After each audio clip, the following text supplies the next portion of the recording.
जब सुने के हो लेकिन केहू के लगे ताकत नहीं है कि सोहर गवा सके।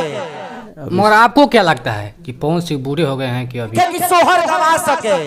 कि पावर माधव से शुरू होती है और यादव के पास खत्म होती है। डिम्पल का वो पावर हाउस देखना चाहेंगे। हाँ, बोल रहे हैं भैया कि पावर हाउस देखेंगे, सब लोग देखना चाहेगा ऑडियंस। जहाँ तक जो बोल रही है जिस पावर से, तो हमरा इतना तो विश्वास है कि उसके पावर हाउस के ट्रांसफार्मर में कोनो अहिरे के तेल डालल होए।